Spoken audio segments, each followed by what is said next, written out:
Morning, everyone. Good morning. Oh, that was very weak. Good morning, everyone. Good morning. Oh, much better. So now I know everybody's awake. It's always wonderful to be here another Sunday morning all together. Learn a little bit more today.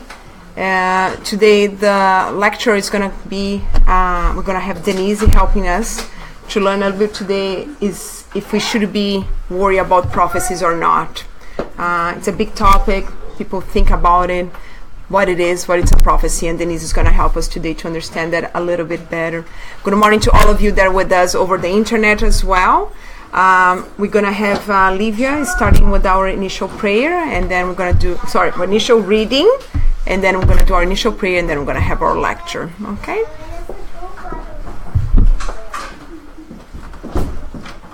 Good morning, everyone. Good morning. Today our initial reading is from the book Happy Life by Givaldo Pereira Franco and Joana de Angelis. Get used to the truth.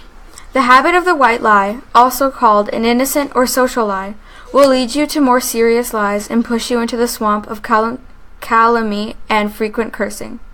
A spark produces conflagrations similar to those produced by creeping flames. Great crimes originate in tiny infractions beyond the reach of justice, allowing evil to worsen.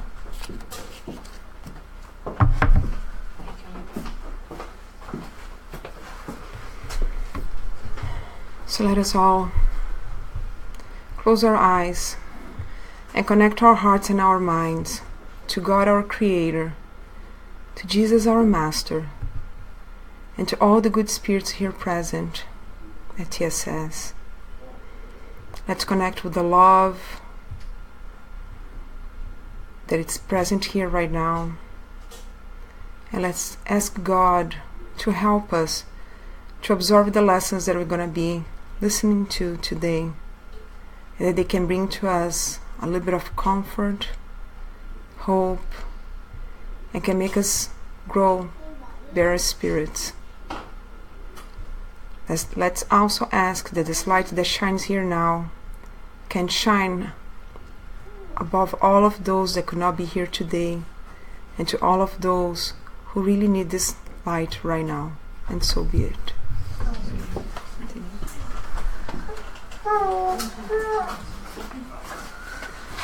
Hello, good morning, everyone.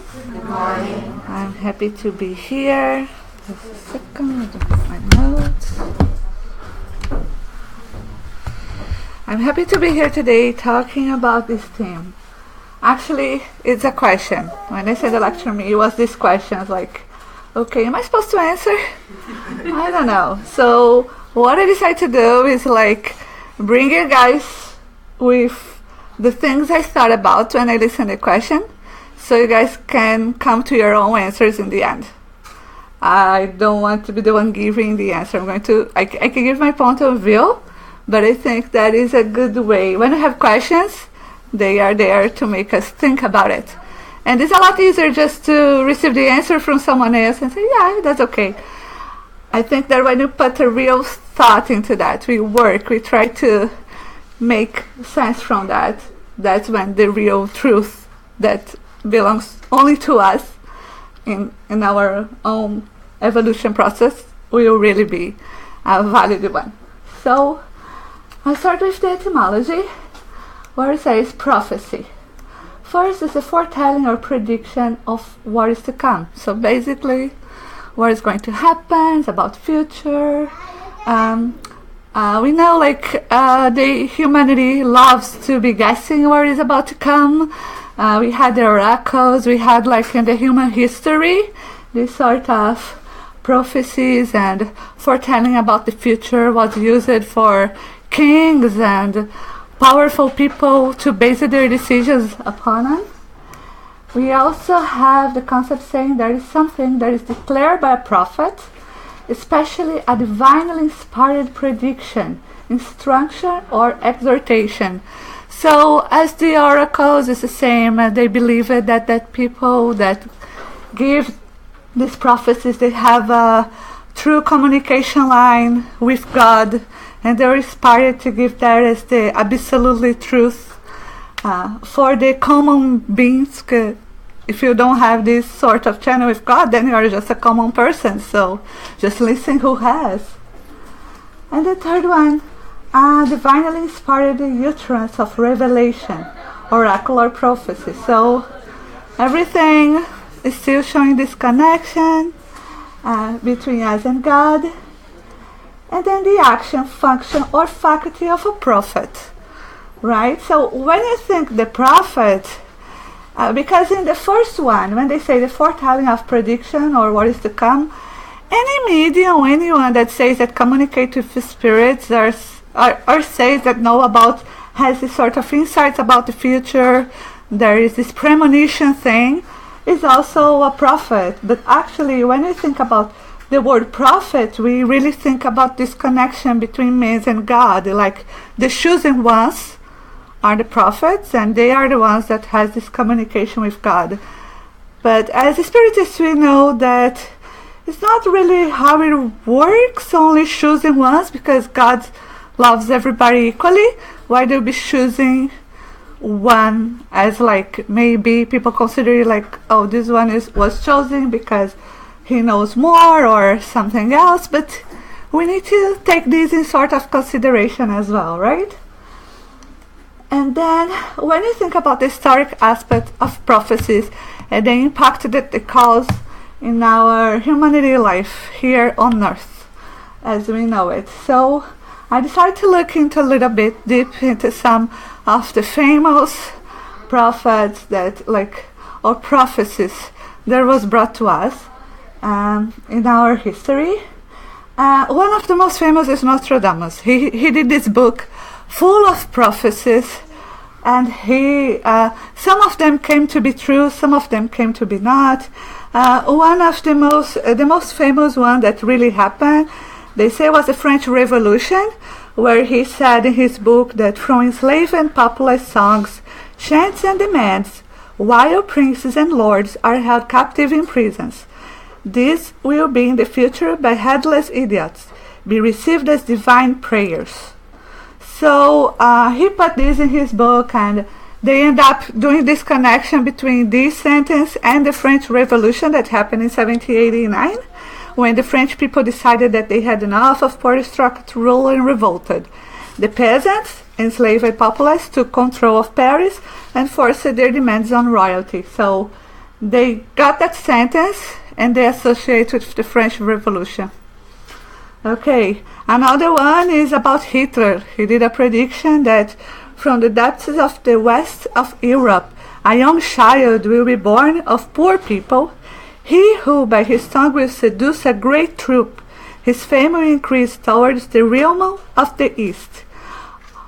Then on April 20th, 1889, Hitler was born in Western Europe from very poor parents, and people did the association between this sentence and the prediction of Hitler and everything that he caused, right?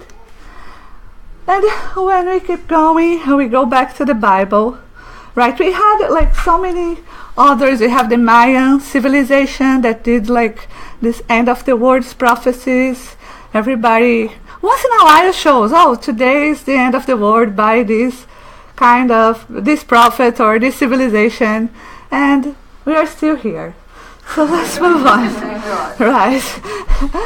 So, but when I think about the prophets, I really go back to the Bible, right? Because there is where most of when you think about Christians, the prophecies in the Bible are the ones that we think they are the most, how can I say, certain ones, the ones that really, okay, they predicted and it happened, so prophecies really do happen.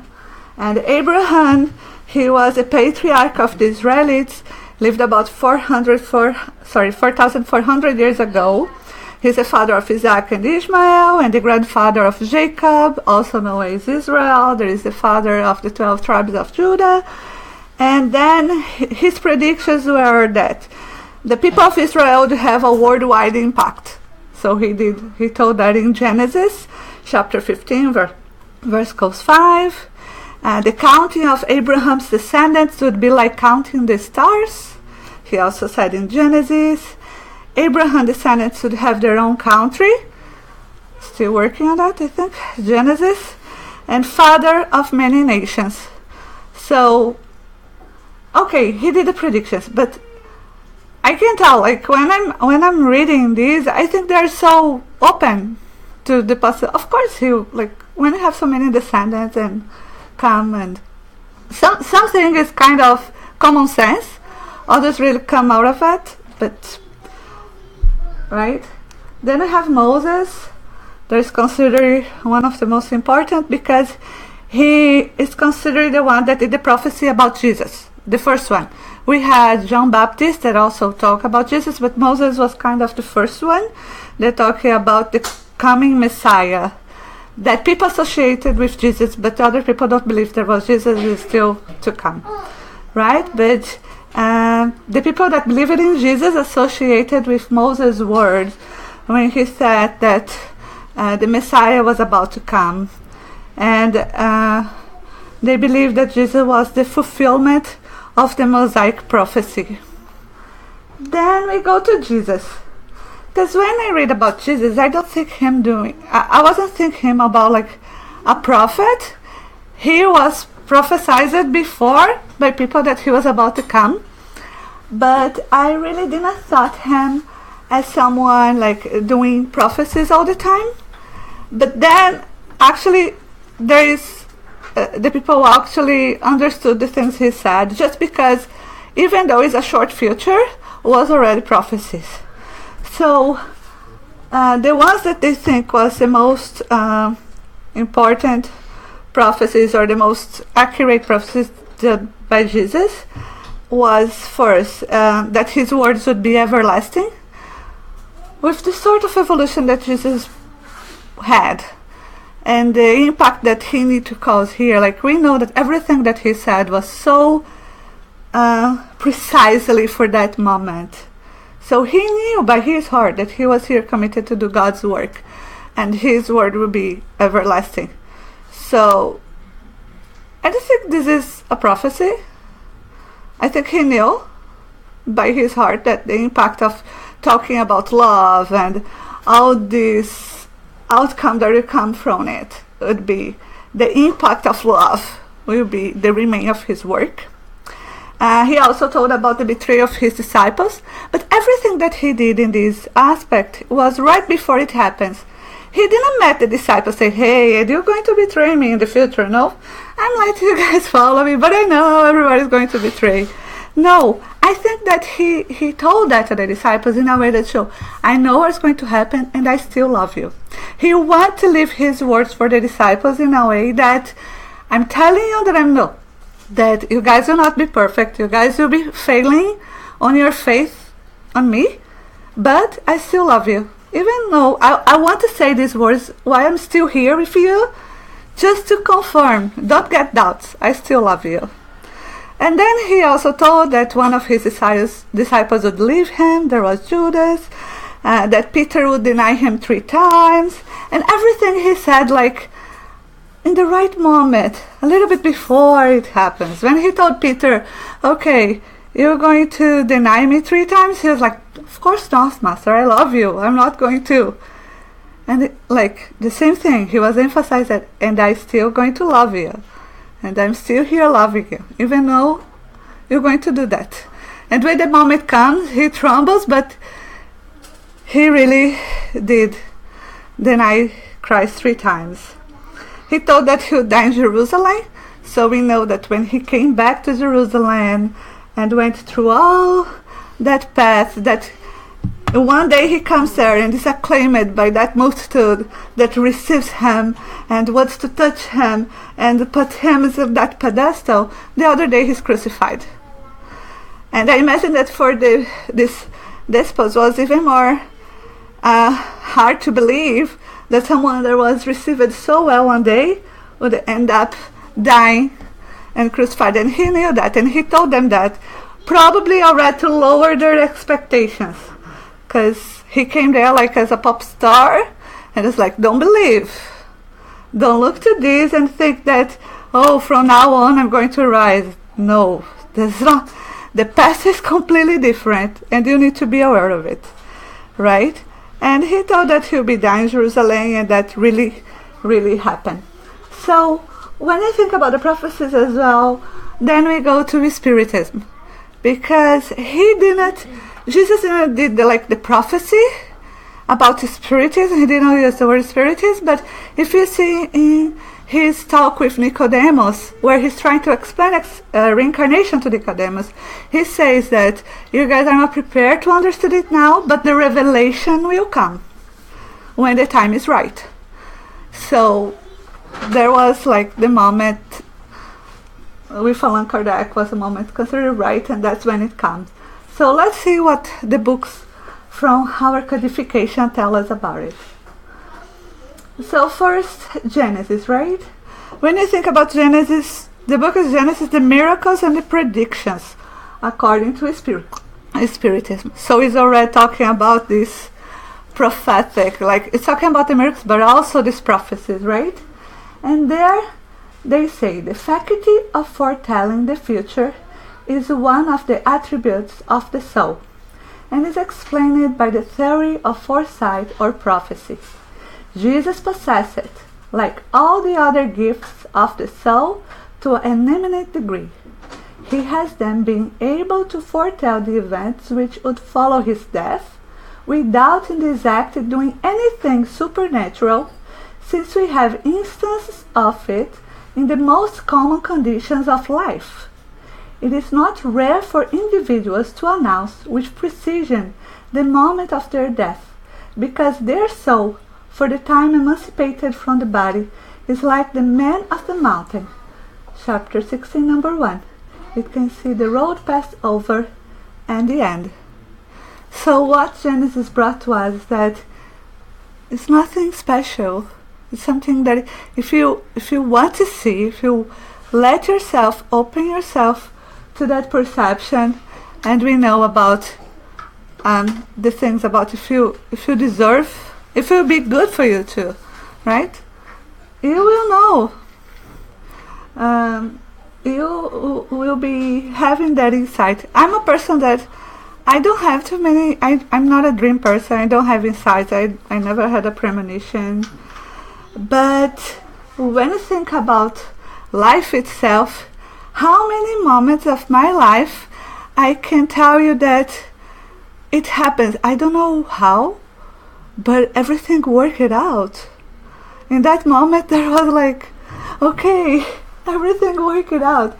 How it was, you see that there is work, sometimes insights from people that you are connected. Denise, why don't you do that? Denise, I didn't have a premonition myself, but someone came there. Denise, why don't you apply for that job? Okay, I'm going to. And then, I got a position. And sometimes you just say, okay, it was by chance. It was really by chance.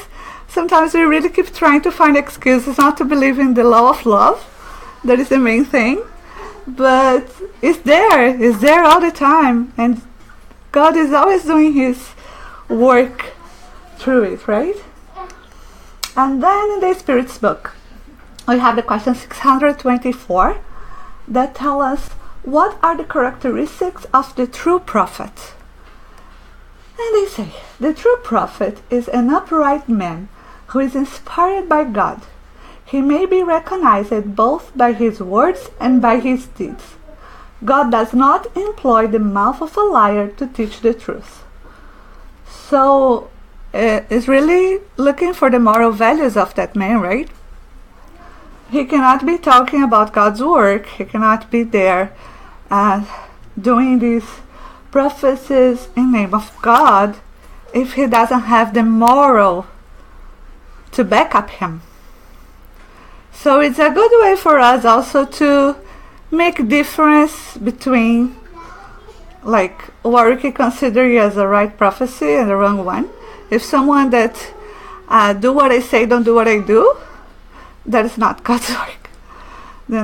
God will try to use the ones that is really committed and is really trying to challenge themselves to be his path, to be following the good way, the good will that is inside their hearts, to perform the work, right? And what I thought that was very interesting is that they talk about the prophet here, and the next question that Kardec does is maybe waiting for prophet or something, but wait, he asked about the role, the guided model, right? So the question 625, what is the most perfect type that God has offered to man as his guided model? Jesus. And we know Kardec didn't put the order of the questions by any chance. He knew. He first was looking for the characteristics of the prophet. And then he was like, who is the role model? Who is the prophet? Who was the best? Maybe. Who was the prophet that did like Jesus? But then he didn't use the word prophet anymore. He also take the word out of the question. Because he put us like, and what was the most prophet or something? No, he took it out. And then the answer is just like Jesus.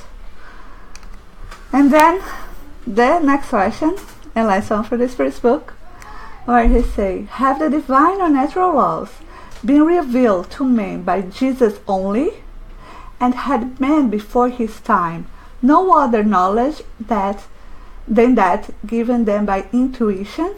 That means we have so many prophets, we had so many oracles, we had so many people stating, doing prophecies in the name of God, and Jesus is the only one that knew the law. So we can consider that only the people that born after Jesus and that had contact with Jesus lessons were the ones that knew the laws of love and fraternity.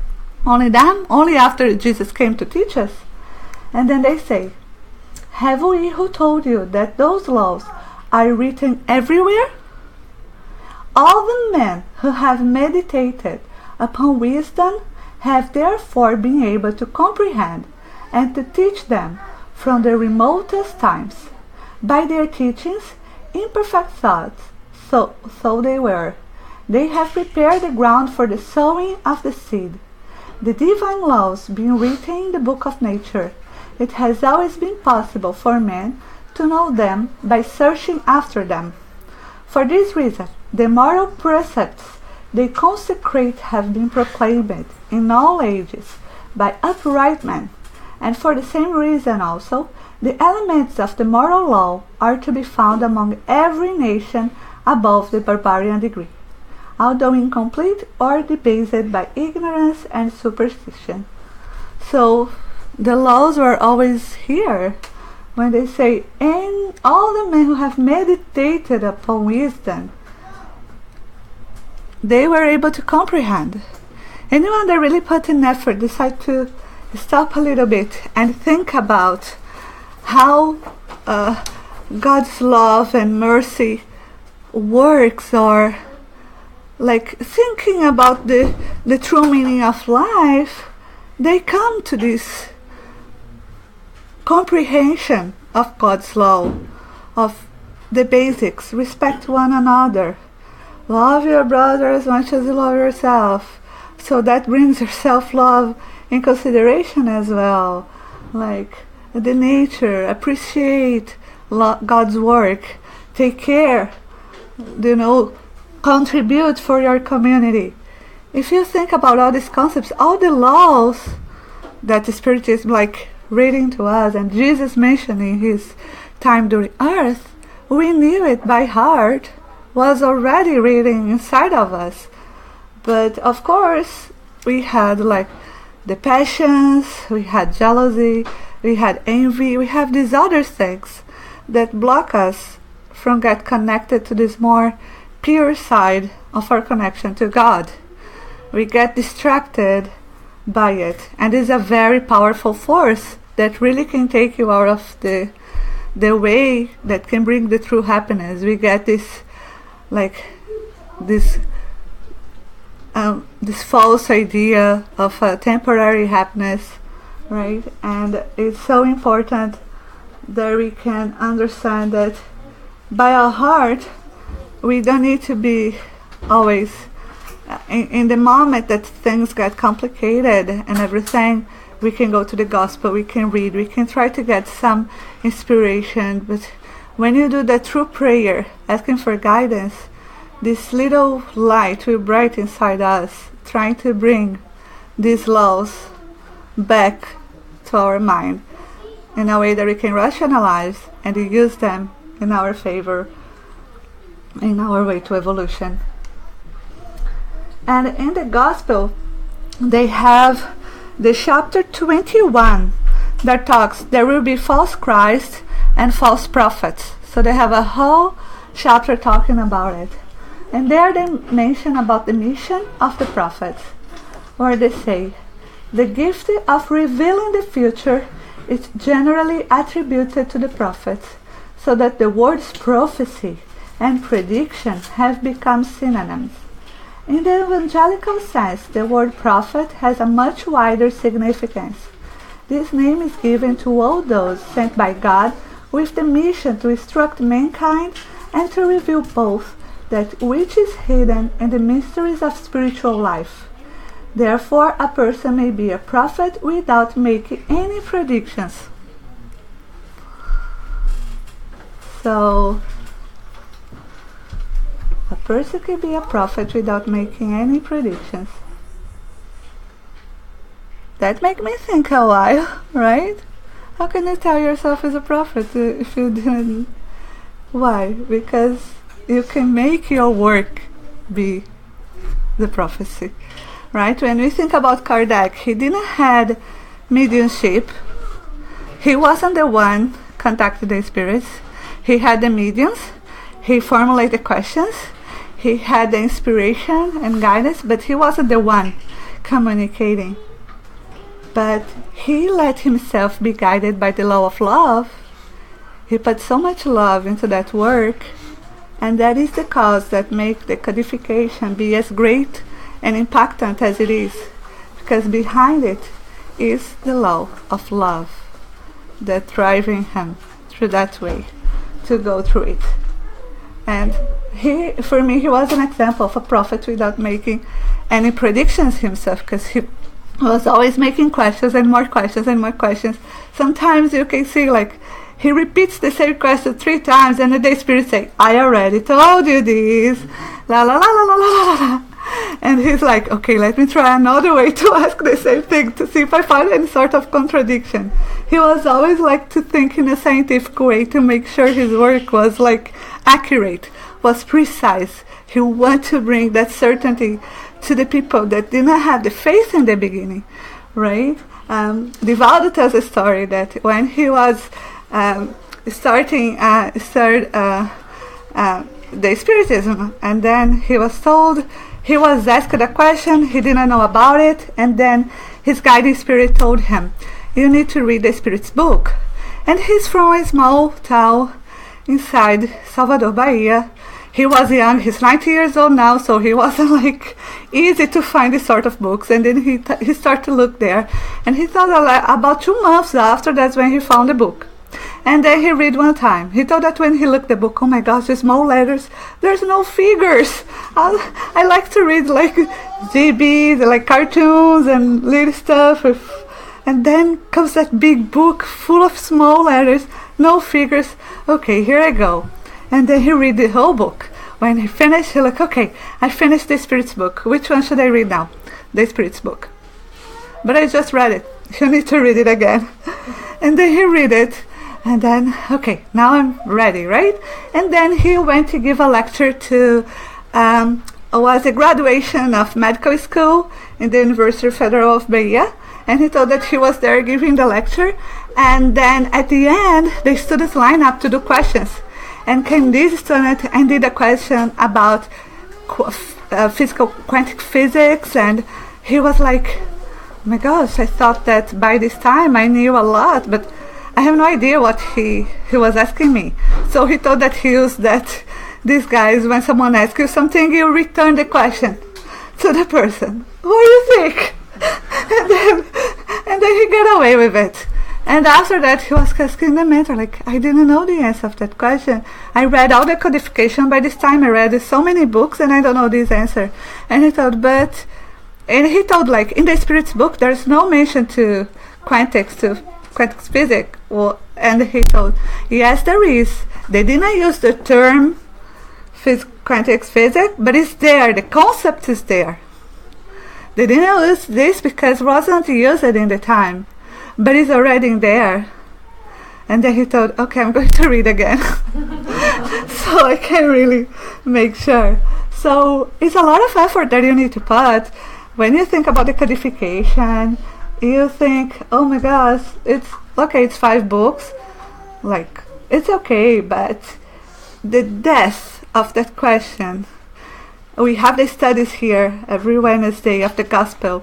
Some people, every year reading the Gospel. Every time you read that passage, another thing comes, another insight, another way to learn. It's so important that we put this effort, because sometimes it can be just like, oh, I know it all. I already read it, everything. I just need to, I have my own Wikipedia here. I can just go and access anytime. But it's not true. If you think about the meditation and the effort that you need to put to really absorb the things, you need to put so much time into it. I don't think one lifetime, like not one with the time that I have free, maybe if I was like only studying that, but with the time that we have free after work, after house cleaning, after everything, if we read 1 hour a day about these books, one life is not enough really to meditate and really think the depth of these questions and all the work that Kardec did, right? So we have this also in the Gospel. There was Paul of Tarsus that I thought was very interesting, because they says, this is the way in which St. Paul understood this great truth, which said, when I have learned the language of the angels, when I have the gift of prophecy, which I can penetrate all the mysteries, when I have all the faith that is possible, even to the point of transporting mountains, if I do not have charity, then I'm nothing within the 3 virtues. Then I'm nothing. Within the 3 virtues, faith, hope, and charity, the most superior of these is charity. When I read this, what I thought is that, see, he needed the gift of the prophecy, because was when Paul met Jesus, that he got blind, that he had that encounter, that all his uncertainty, all the faith that he put into the things that he believed before crumbled down. Was like a tsunami, everything that was fighting against, because he heard about Jesus, he started to persecute everyone that believed in him, because he was so certain about everything that he had faith on it, and he didn't let himself to doubt, he didn't let himself to do questions. And then when he goes and meets Jesus and have this gift of the prophecy to meet him, that's when everything crumbled down, and that's when he let himself be able to do the questions. When these questions surfaced, that's when he was able to find and make his decision and the same effort that he put into his previous faith, he put it into Jesus. When he started he went all the way. That's why he was so important as a Christian. If you think the word, someone that he was stoned, he was arrested several times, and he never gave up. He was always there, okay, I'm out, so let's talk about Jesus again. And there he was, So sometimes I think that the gift of the prophecy was brought to open the eyes. We know about Saint Thomas in the Bible, that I don't believe that Jesus, and he was walking just behind him, I don't believe I'm here. Okay, just a few seconds, and he talks to Jesus. Jesus say the words, and he doesn't recognize him. Only when Jesus really gets so cute, and gets the bread, and does what he did before, that's when he realized, this is really Jesus. He was in front of him, and he wasn't able to recognize. Where's my picture? Okay, there was a picture of Chico Xavier there. So, as a Spiritist, then we could think, okay, so predictions were used during the Bible time because the people needed this sort of resource to be able to believe and let themselves be guided in a more like like a good path, let's say this way. But when you think about like mediumship, like if you read the medium's book, one of the things is that you're not supposed to be using your mediumship to be doing this sort of prophecies about person's future, try to, I'm going to bring back your love in 3 days, I'm going to, these sort of things. Mediumship is about your connection and is a work that you should do, but you need to do it as something that you received free. You should do it for free, and you should do it wisely. You should do it in a way that you need to put like the good in the main thing. And then I think about Chico's work. I never really, I just found the predictions because I was looking for it. If I didn't look for the predictions, I didn't find it. But Marcel had a video of Divaldo talking about Chico's predictions. So basically, wasn't something that Chico talked about when he was alive. He was never the one to go to, and he went to a lot of TV shows. He had a lot of opportunities to try to become famous doing this sort of prophecies, and he never did.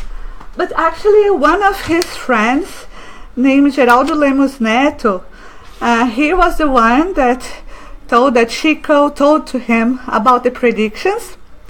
There is actually one book, there was psychographed by Chico from Eymael, that called as Spiritism and o Espiritismo e as Grandes Transições, Spiritism and the Big Transitions, and they predicted that the man will be landing on the moon. They mentioned, but it's still very vague. Like, was something like when you think about other planets and human be able to communicate with other planets, every day we are getting closer and closer. It's not something like anyone could say maybe in my lifetime, maybe in my son's lifetime, but it's something that you wait to happen. But they believed already in the ability of Chico prophesied because of this book. And then there was this day that Chico was talking to Geraldo, and then he started to talk about things that will happen in the future. Maybe he doesn't say the spirit that told him. It was a bundle, I don't think so. He doesn't mention any, because he had so many spirits that psychographed and he was in contact all the time. But then Chico Xavier did these predictions that Jesus had gave a timeline of 50 years. There will be and now in 2019 to Earth getting peace. Like, no more wars, everybody will be happy together. We're 2017 and I don't think it's going to happen until 2019. So he says that he suggests a possibility of a third world war. And now we see Trump talking with North Korea, and things are getting more inflamed between them. And then he says that because if it really, in order to avoid this war, maybe they'll be using like catastrophes, like hurricanes, tsunamis, earthquakes, to avoid this third war. So it's kind of, but I was asking myself, Chico, but he didn't tell this. He wasn't the one doing this. This friend told that, if he told me it was with a purpose, and even though he passed away, I should let people know what he told me. I don't know. I don't think he had this as like trying to do a prophecy about it. He was maybe just in, I heard this, I heard that, but I don't think he was affirming. I don't know, I wasn't there, right? But then it brings us, okay, Spiritism also doing a medium like Chico Xavier, because when you think like Spiritists like Kardec, Chico, Divaldo, you think, they're so committed. And then there is this video of Divaldo where he says, Chico could have told that, but that doesn't mean that I believe it in what he said. Like, he could have told this person about it, but that doesn't believe, because I think that Spiritism brings this rational aspect and brings this knowledge that we have a free will. because every time we think about these prophecies, we think about destiny. Like, why should I be praying to God if He knows everything? Right? Why? She knows everything. And if I'm not able to change anything because my destiny is written already, why am I going to put any effort? What doesn't make any sense? And during Jesus' passage through earth, He was always trying to improve people's life and make them believe that when He did the miracles, go there and don't sin anymore. Like, go and change yourself. They deserve it to be cured, but at the same time, now you need to make an effort to change yourself, to not go into the same path and come back with the same disability or fall in the same mistakes that you did before. You're having a chance to do everything new. And that's what I think that prophecy sometimes bring to us, the idea that, oh, everything is immutable, God writing now. We have so many of these natural catastrophes happening, right? In North America, we saw like Harvey, now we have Irma, Jose, and the names are piling up and hurricanes are coming. And you're like, oh my gosh, this is the apocalypse, you know? I'm from a small city in Brazil, in Northeast, and I can tell you, there my aunt is like, you see, I told you, apocalypse is here. Apocalypse now. So no, don't worry, I'm prepared. I have like 8 packs of couscous in my house. If anything happens, I will survive with couscous. Don't worry. But she's kind of, it's fun. Like, some people, they're really worried about, like, it's the end of the times, and, you know, we should confess our sins because this is the result of our sins. But this is not anything. It's like, God always gave room to improvement. Like, even though we know there is a reincarnatory plan, we're going to reincarnate on earth, we're going to pass through this and that challenge. But if you really put a good effort, some of that challenges will be a lot lighter than they used to be, right? And as I come back to the question, so do you worry about this prophecy? Should you be concerned about this? I think that we live in community. These days with social media, it's even more, because, yeah, it was earthquake on Mexico, these hurricanes. Now that the earthquake on Mexico is giving concerns of a tsunami somewhere else. So if you keep reading these news, they are there to increase your level of anxiety. I thought, like, I'm saving Canada, but then Jose could come to Canada.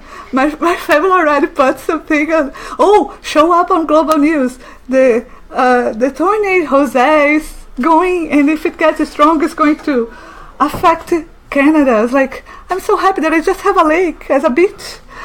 I don't need to have the full sea, but, you know, these sort of things. And when you are a mother, oh my gosh, if something happens, like I have a little one, how it's going to be? But at the end, you need really to take that deep breath and believe, what can I do? There's something I can do to control a tornado? I don't think so. I don't have that power. What I can do is really to pray for our brothers and sisters that are going through this path. And try to look, right? When you think about gods, like, first thing is that it is impossible to predict God, because the relative cannot predict the absolute. First thing. So when we think about prophecies, it's like they're predicting God's will. We can't. We just can't. Our limited intelligence cannot predict He is illimited. He is absolute. We cannot predict Him. This is the first thing. And when we think about all these things happen, we already know the law of destruction. When they ask, like, Spiritist book again, question 728, is destruction law of nature? Everything must be destroyed so that it may be renewed. What you call destruction is only a transformation to renew and prove living beings. When you think about the hurricane, you just think, I don't know, maybe the Oz, or like that little girl going inside, or we see cars, we see the destruction, we see everything crumbled. We look just like, what they gonna do? We'll see like that Bahamas, Puerto Rico, everything. But what we should be looking into it is like, neighbors that never talk to each other going there. Oh, you need this sand bag? Do you need something? I know how to put the wood to protect the house. Do you want me to help you? Oh, you need to travel where? I have a spot in my car. Let's go. Cars traveling full, people helping each other, everybody putting effort, not looking only just for their needs, but, okay, what's going to happen here? Who am I supposed? I need to help. I need to help. I need to put myself out there. Look to my community, look to my family. What can I do to help? It was a hurricane, might make a lot of people come out of their comfort zone. Look to the other and say, oh my gosh, put your shoes inside the other shoes and think, oh my gosh, look to someone. I don't think your house is protected. Let me help you. Let's put some effort in it. That bring people together. And it's something that we also need to look for. Because, as I told, the hurricane is not something that you can go there and just let's disappear. We as humans, we don't know how to control these events of nature yet. They happen for a divine reason. It's used, but we need to believe that our destiny is governed by the supreme love. Just most of the time we prefer just to look the scrambled part and not to look the good part of it. We prefer to believe in the power of the intelligence, in the power of political power, money power. But we need to believe in the love. The power of the love, that is the one that is endless. That is the one that brings us together and make us be stronger. That is the one that really makes sense for us. So God's work, it happens through us. And it's not a limitation. Because you can think like, oh, if God did someone else to do his work, he's limited to the wills of that person. It's not a limitation. It was his wise choice to make things happen. It's not a limitation. Actually, he knew they limit his possibilities to be working through us. And the way that he works, that brings this idea, right? Through, oh, do this, someone else, and comes, and situations happen, and your life starts to move on again. And you're like, oh my gosh, I never knew that was possible. I never thought about this possibility.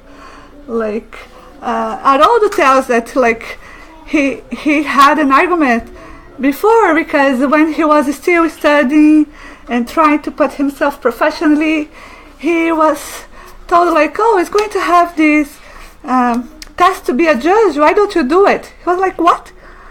I work in a tribunal 11 years. I never want to be a judge. But as he told, was his mother-in-law, he couldn't just say no. And she was a judge, so he was like, go and do it. And he told, he tried several other things, and he failed for 1 point, just a little bit. And then he goes to do it, and then in the final part of the test, it's an oral interview. He's sleeping, he's not sleeping, he's very, very anxious. 3 a.m, he starts to sleep, and he has a dream where he goes, get a subject, and he thinks, I don't know anything about the subject. He just wake up, go to his office, and start to study 4 a.m. for the test. That would be 8 in the morning. He goes there. The first examiner, he goes there, and comes the subject that he didn't know about it. After he answered that, he thought, I'm going to pass. And there he is, a judge.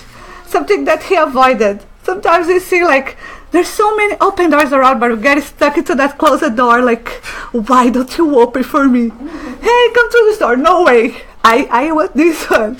We need to be more open to these opportunities, right?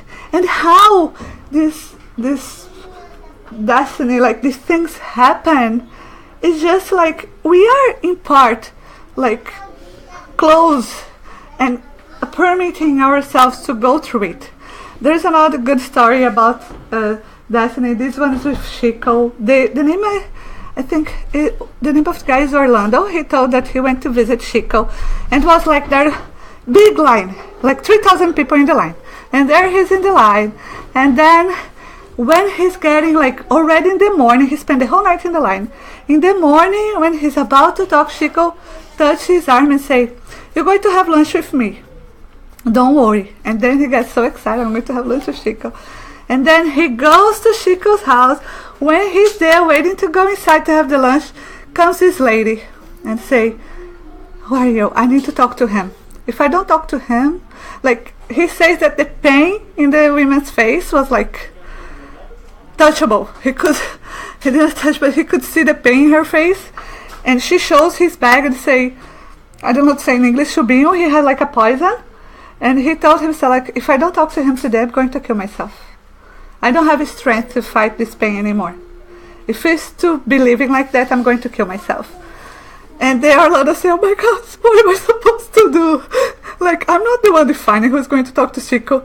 But the woman was there telling him that. And then someone looked at him, "Hey, Orlando, come inside." And someone else talked to him and he told, like, "Go." He pushed the woman inside and stay outside. And then he goes inside. And after, pretend nothing happened. But inside, there are like so many people trying to see Chico and everything. And then he's like, "Oh my gosh, he knows it. And I put someone here without permission." And then there's this moment that Chico asked him, "Orlando, come here." And he's like, "Oh my gosh, it's my time. He's going to tell me why you did that, you're lying." And then he's about to like say Chico is because he told, and then he saw the lady in the back. And Chico told, "Why don't you ask her to come here?" And he's like, "Oh, I'm so sorry." "Don't worry, ask her to come here."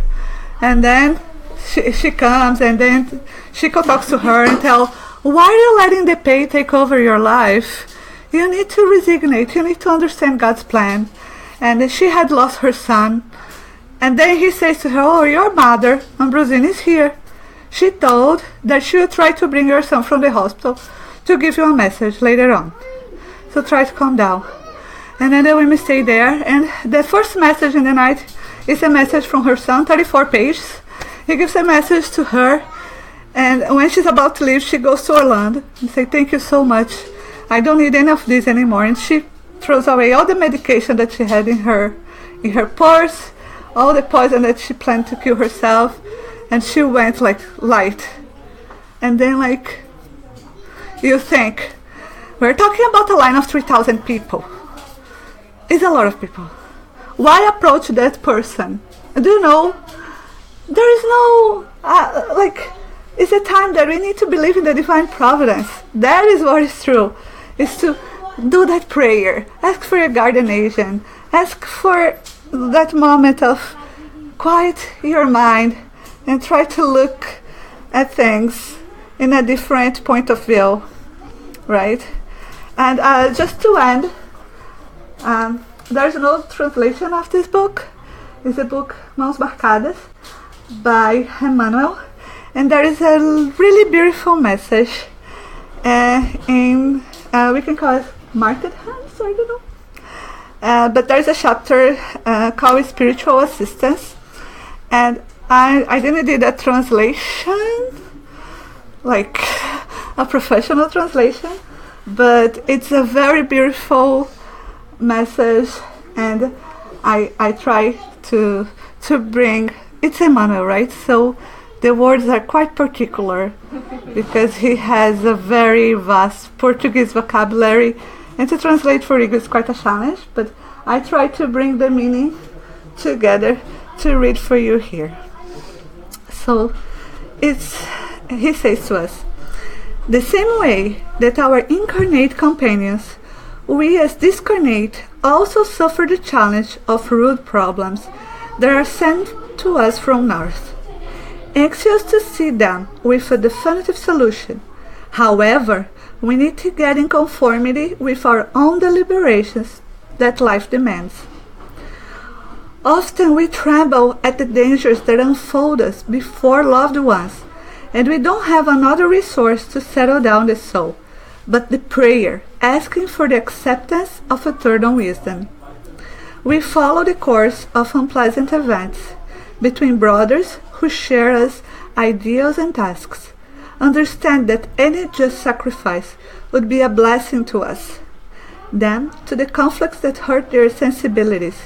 However, it is imperative of our part to sustain their forces in crossing the minor crisis that happens in the present, so that their learning will be enlightened, and if they are vividly, the sense of responsibility in the duty to be fulfilled, avoiding calamities larger ones that would fall in the future by devastating agents in the spiritual construction themselves. We are all of God and belong to one another. For this reason, in the difficulties and struggles that are our own, we implore the infinite goodness of concessions of this or that, but the infinite goodness really knows that what we really need. Let us therefore condition our own desires to the divine guidance which directs the universe in divine silence, because it was and recognize us for the time being incapable of wanting and knowing rightly what most suits us to true happiness. Is that Jesus taught us to feel and say in prayer before the Father, "Let your will be done, both in the earth and in heaven." So be it.